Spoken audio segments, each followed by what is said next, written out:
Kekuatan sedulur papat 5 pancer. Jumpa lagi sedulur para pemirsa Wong Jawa Channel di seluruh Nusantara bahkan dimanapun Anda berada. Salam sejahtera, salam kebajikan, salam keraharjaan, Om Swastiastu Namo Buddhaya. Semoga kita semua dalam keadaan sehat baigas waras, ayem-ayem tentrem, lancar rezekinya, dan diparingi welas asih saking kersaning Gusti Kang Kuasa. Saya sampaikan bahwa salah satu kunci sukses kehidupan kita adalah seberapa besar bakti kita kepada kedua orang tua, para leluhur kita, dan leluhur perintis bangsa besar ini. Para pemirsa yang budiman, di dalam diri kita ini terdapat suatu kekuatan yang sifatnya alami merupakan bawaan lahir. Karena manusia sebelum dilahirkan ke alam dunia sudah melakukan tapa selama 9 bulan di dalam goa garbah, alam kandungan hanya makan sari. Setelah lahir ke alam dunia manusia itu diberi kekuatan atau daya itu bersumber dari sedulur papat 5 pancer atau kekuatan yang berasal dari 4 elemen yang ada dalam tubuh kita. Yakni terdiri dari elemen air, api, tanah dan udara. Nah, uniknya, daya kekuatan yang berasal dari sedulur papat 5 pancer mempunyai semacam spesifikasi sumber daya untuk menarik atau mendapatkan rejeki, sandang dan pangan. Daya kekuatan, sedulur papat 5 pancer, inilah yang turut andil besar membuka dan menarik jalannya rejeki.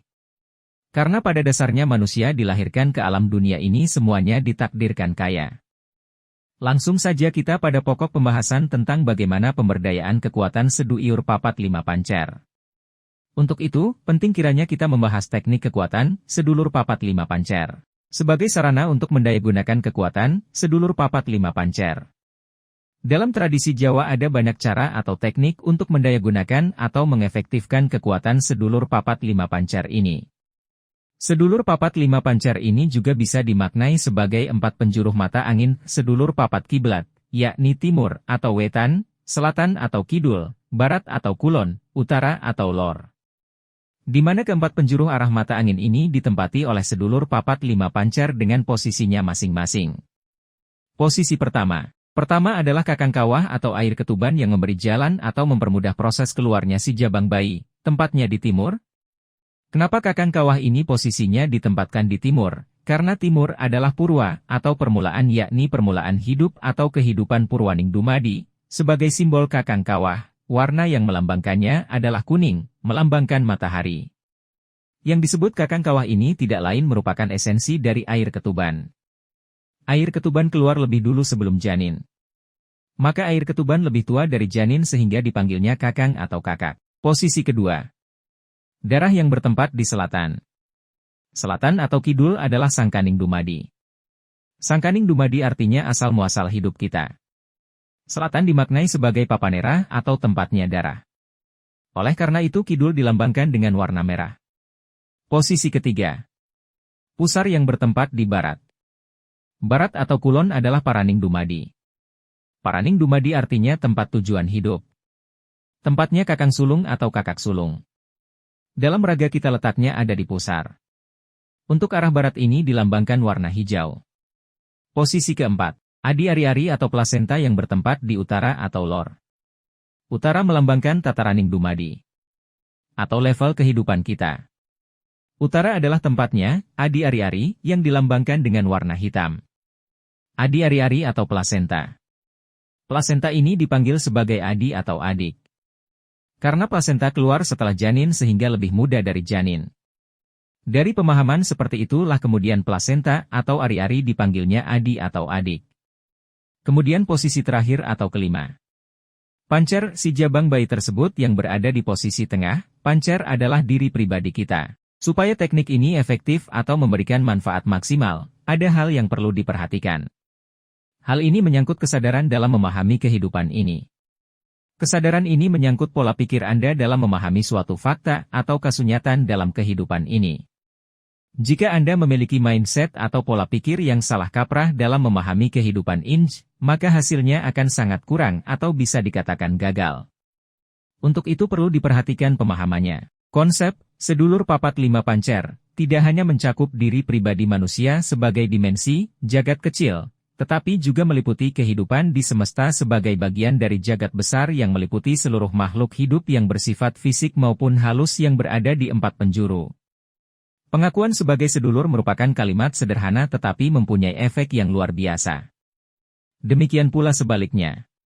Maka hati-hatilah jika Anda telah menebar kebencian kepada makhluk halus yang notabene belum Anda kenal. Itu sama halnya panjenengan menabur ranjau di jalan yang akan panjenengan lewati. Semakin sering menebar kebencian kepada makhluk hidup termasuk bangsa halus, maka akibat negatif akan menimpa Anda, karena akan semakin banyak pula makhluk hidup yang memusuhi Anda. Itu artinya Anda gagal mendayagunakan sedulur papat dalam hubungannya dengan sinergi dan harmonisasi dengan jagat agung, makrokosmos, dan segala isinya. Perlu dijadikan pedoman dalam upaya mendayagunakan kekuatan sedulur papat, bahwa menanamkan sikap welas asih kepada seluruh makhluk harus selalu menjadi landasan utama. Tanpa sikap welas asih ini maka percuma. Bersikaplah andap asor atau rendah hati kepada seluruh makhluk hidup. Jika dicermati, pemberdayaan kekuatan sedulur papat ditempuh dengan cara mensinergikan antara potensi diri dengan kekuatan alam. Oleh sebab itu sangat bisa dipahami kenapa beberapa teknik yang biasa dilakukan begitu erat dengan alam tidak lain merupakan penyatuan antara diri manusia sebagai jagat kecil, mikrokosmos, dengan alam jagat besar, makrokosmos. Menurut pengalaman saya pribadi, ada beberapa tempat yang dianggap cocok untuk mensinergikan diri kita dengan 4 unsur alam, salah satunya adalah laut, pantai dan muara sungai. Ada apa dengan muara? Sejauh yang bisa saya pahami, di muara terdapat beberapa unsur alam di antaranya air sungai dan air laut, angin atau udara, dasar sungai sebagai unsur bumi atau tanah. Air sungai di level permukaan yang terasa hangat dapat mewakili unsur api. Sebagai penduduk wilayah Nusantara yang mempunyai basis maritim dan agraris tentunya akrab dengan karakter lingkungan alam yang banyak terdapat sungai, laut dan tanah yang subur. Tentu saja karakter alam sedemikian itu memiliki andil besar membentuk karakter masyarakat, pola-pola budaya, tradisi dan spiritualisme. Sebagai contoh tradisi tapa kungkum hanya dilakukan oleh masyarakat yang tinggal di suatu wilayah di mana terdapat banyak sungai dan pantai. Di laut tepi pantai juga kita bisa mensinergikan diri kita dengan 4 unsur alam yaitu laut sebagai unsur air, pantai sebagai unsur tanah, udara sebagai unsur angin dan matahari sebagai unsur api. Sama halnya dengan muara sungai, merupakan bagian dari universe dan di sana terdapat energi yang berbeda dibanding dengan lingkungan alam pada umumnya. Tuhan telah menabur energi yang berlimpah di planet bumi ini tetapi menjadi tugas manusia untuk mengeksplorasinya. Akhir kata, manfaatkan energi alam yang berlimpah ini untuk sesuatu yang positif. Untuk meningkatkan daya kekuatan, sedulur papat, sangat mungkin terdapat perbedaan cara dan tradisi untuk masing-masing wilayah dan daerah di Indonesia. Apalagi jika dibandingkan dengan tradisi negara lain. Perbedaan itu hendaknya bukan untuk diperselisihkan tetapi justru untuk menambah referensi dan memperkaya ilmu pengetahuan. Kepada sedulur-sedulur para pemirsa yang budiman dipersilahkan untuk memberikan masukan dan berbagi pengalaman yang berbeda pada kolom komentar. Hal itu sungguh besar manfaatnya untuk kita semua. Demikian yang saya bisa sampaikan kepada sedulur semua pada kesempatan kali ini, semoga ada manfaat dan dapat memberikan kontribusi bagi sedulur semua yang ingin belajar seputar spiritual Jawa. Sebagai penutup saya sampaikan terima kasih atas segala atensinya, jangan patah arang, makin semangat, hari esok semakin sukses. Mugi rahayu sagung dumadi saking kersaning Gusti, semoga semua makhluk diberikan keselamatan dan kebahagiaan dari Allah.